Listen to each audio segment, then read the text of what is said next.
would you say that you grew up in a Jewish home?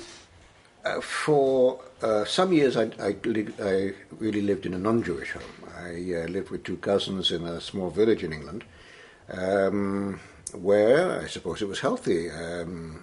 We lived with a family that had us go to church. Sunday school, I remember very clearly being told that the Jews killed Jesus Christ our Lord, until I was about 10 years old. And I used to come back to London to spend the weekend with my mother, with my father, and of course I knew that I was Jewish, and I would come to London to go to synagogue on the high holidays, Rosh Hashanah, Yom Kippur, but I came back to the village, and it was before Easter, and again they said the Jews had killed Jesus Christ our Lord. I put up my hand and said, no, it's not true. And they said, well, how do you know? And I said, because I'm Jewish.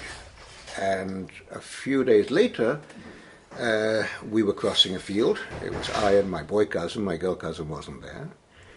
And although it's so long ago, I did check it out with him, because a group of kids from our school pushed us into a field, and there we were tied to very primitive crosses, and we were stoned, and then the priest came to the house and said, these children can't stay in this village, and within a week we were back in London.